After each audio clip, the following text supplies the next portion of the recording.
Welcome on back. We are in the final half hour of the home stretch, but we're not done with the information, folks.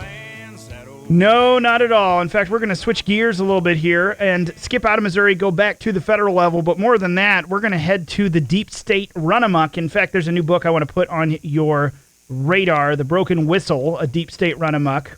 And this is by an author I'm very glad to be joined by on the phone right now, Mr. Pedro Israel Orta, and he is a former CIA officer, not only the author of The Broken Whistle, also the executive producer and writer of a documentary, Deep State Gangsters.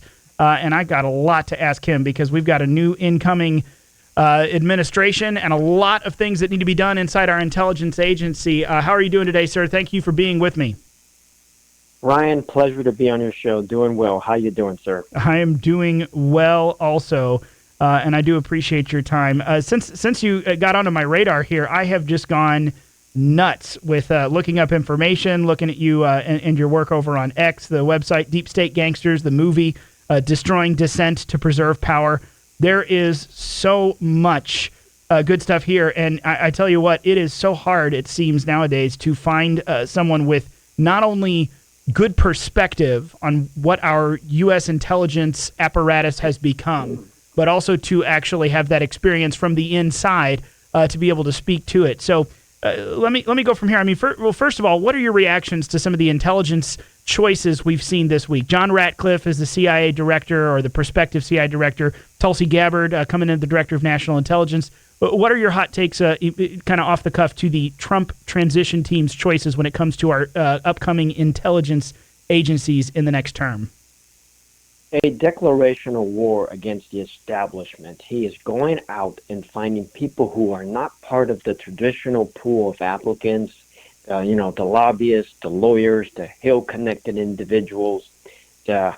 He's looking for people that, number one, he can trust, who are going to be able to go into these institutions and begin to reform and change them and bring them back to their original intent.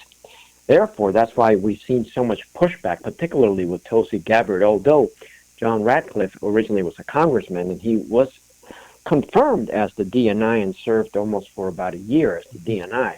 So that works in his favor. So there's been basically very little backlash or pushback with Ratcliffe. But, I mean, the vitriol against Gabbard just shows you that he's hitting the mark exactly where it needs to be. Yeah, I think so as well. The outsider seems to be the word of the day when it comes to every single one of these, whether it's domestic or foreign policy related or intelligence. But let me, and by the way, folks, I buried the lead a little bit.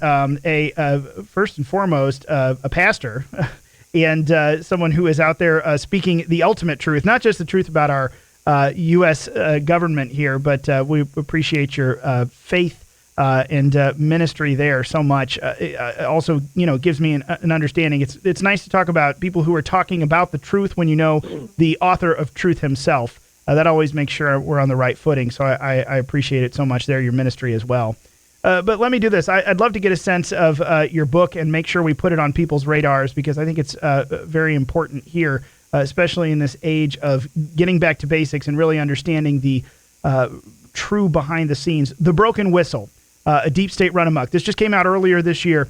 What pushed you to write this book, and what are you really hoping to accomplish with it as it continues to get out into the public hands? I mean, my prologue and epilogue. Prologue. The truth must be told. The truth particularly is the weaponization of government power, and why in the epilogue. Who will speak for you when they come looking for you? The bottom line is that we have fallen down this path of a tyrannical government, of basically, bureaucracy, the weaponization of the law, targeting political dissent. And if we don't stop this, we will turn into a full-blown tyrannical form of government. So ultimately, it's a call for action for people to realize that this is what can happen here in the United States if we don't arise as we the people and begin to hold our government accountable. So what I did in the book was I tell them my story as far as what I witnessed, where on the inside, I'm required by federal law to report what I reasonably believe evidences violations of law, waste, fraud, abuse, so forth. I found myself in a situation where I had to blow the whistle, accidental whistleblower. So the end result was just the weaponization of government power, the lawyers, the bureaucracy, the human resources, the equal employment opportunity, the inspector general, the entire apparatus just came after me to denigrate me, to bully me, they didn't prosecute me, but they fired me a year shy of retirement. And my only crime was speaking truth to power. So the bottom line is that if we do not stop this weaponization of government power, we will pay a significant price for it. And we began to see it in the Biden administration. And we pray to God that President Trump is able to get his nominees in there and that these nominees begin to basically just fundamentally just change our government and bring it back to a government of we the people. Yeah, a government accountable to we the people. I know that is what we are certainly looking for. And again, the broken whistle. We're on with author, minister, former CIA officer Pedro Israel Orta, and we appreciate getting some insight from him. You can find that. I see it's across Amazon, everywhere you can find books. The Broken Whistle you can find there. But let me switch over then, because almost more popular than a book, shockingly enough. Now I'm an old school guy. I like those books in my hand, but people are very inclined to hit the play button, and you've got an option for that as well. The movie Deep State Gangsters, full-length feature documentary talking about the state power. Now, when did this one come out? This is new to me. I'd heard of your book, but this is the first that I've seen of the film. When did this one come out? Yeah, I've been working on the release, and Salem Now, Video on Demand, is going to release it next Tuesday or Wednesday, 19-20 November. Okay. So you'll be able to find it on Salem Now, Roku channel, for example, or computer. For the most part, one of those two will be the means by which it will come out next week.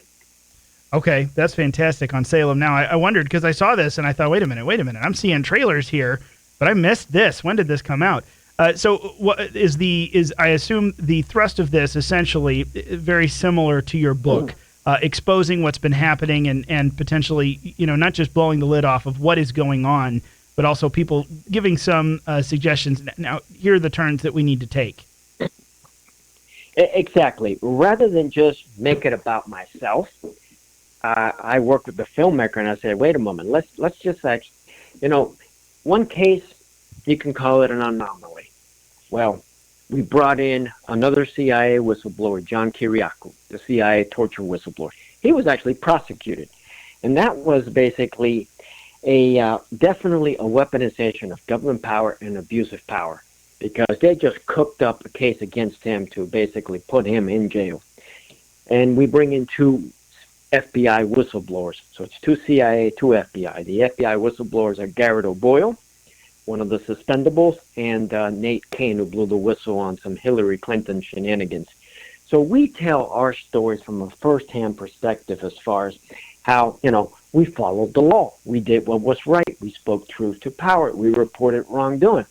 And the bottom line was they used state power against us to silence us, bully us, beat us. And we all paid a significant price for it. So to add some perspective to it, we also bring in two color commentators, journalist Lee Smith, who's wrote a book about the permanent plot against the president, who wrote about the Russia hoax, and then J. Michael Waller, a more of a policy analyst, who also wrote a book on Big Intel, talks about FBI and the CIA, and they provide color commentary as far as what this all means.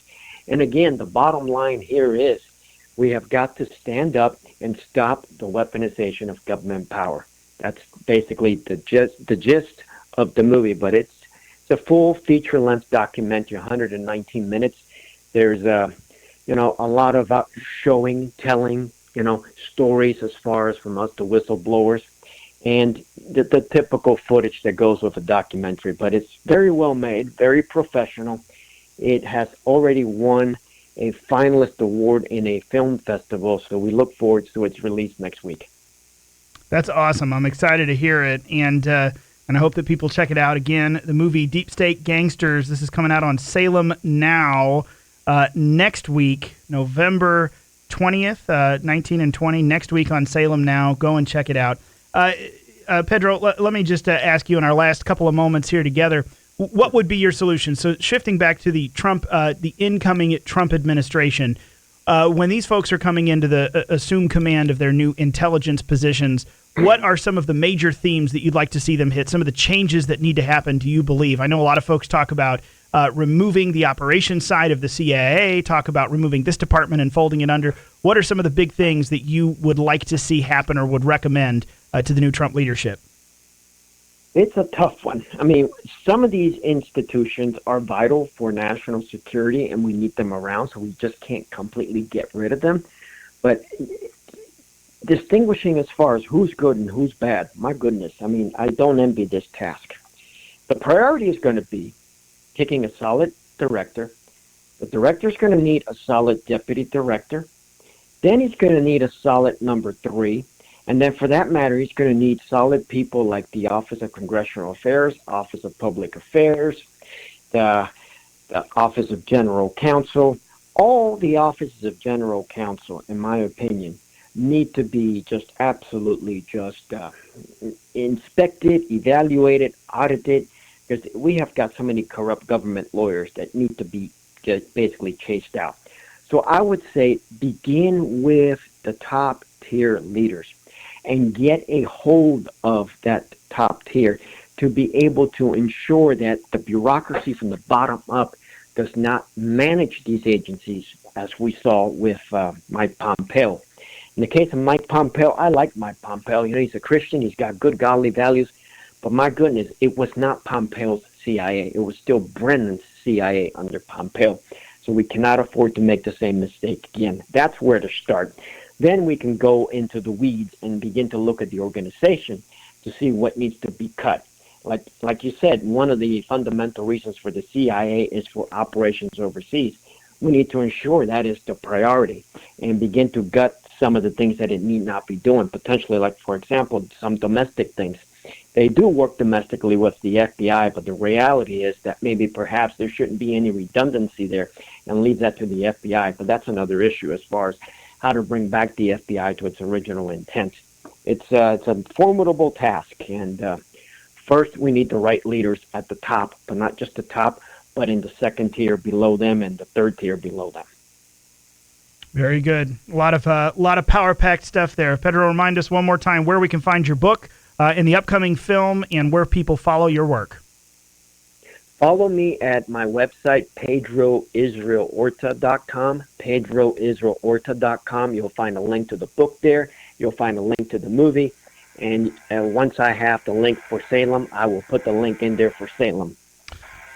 Absolutely. pedroisraelorta.com. Thank you so much, sir, for your time. We appreciate your work, and I appreciate you spending some time with me here. Thank you, Ryan. God bless you. You as well. All right, folks, one more segment of The Reckoning. We'll be back in just a moment. Stay tuned.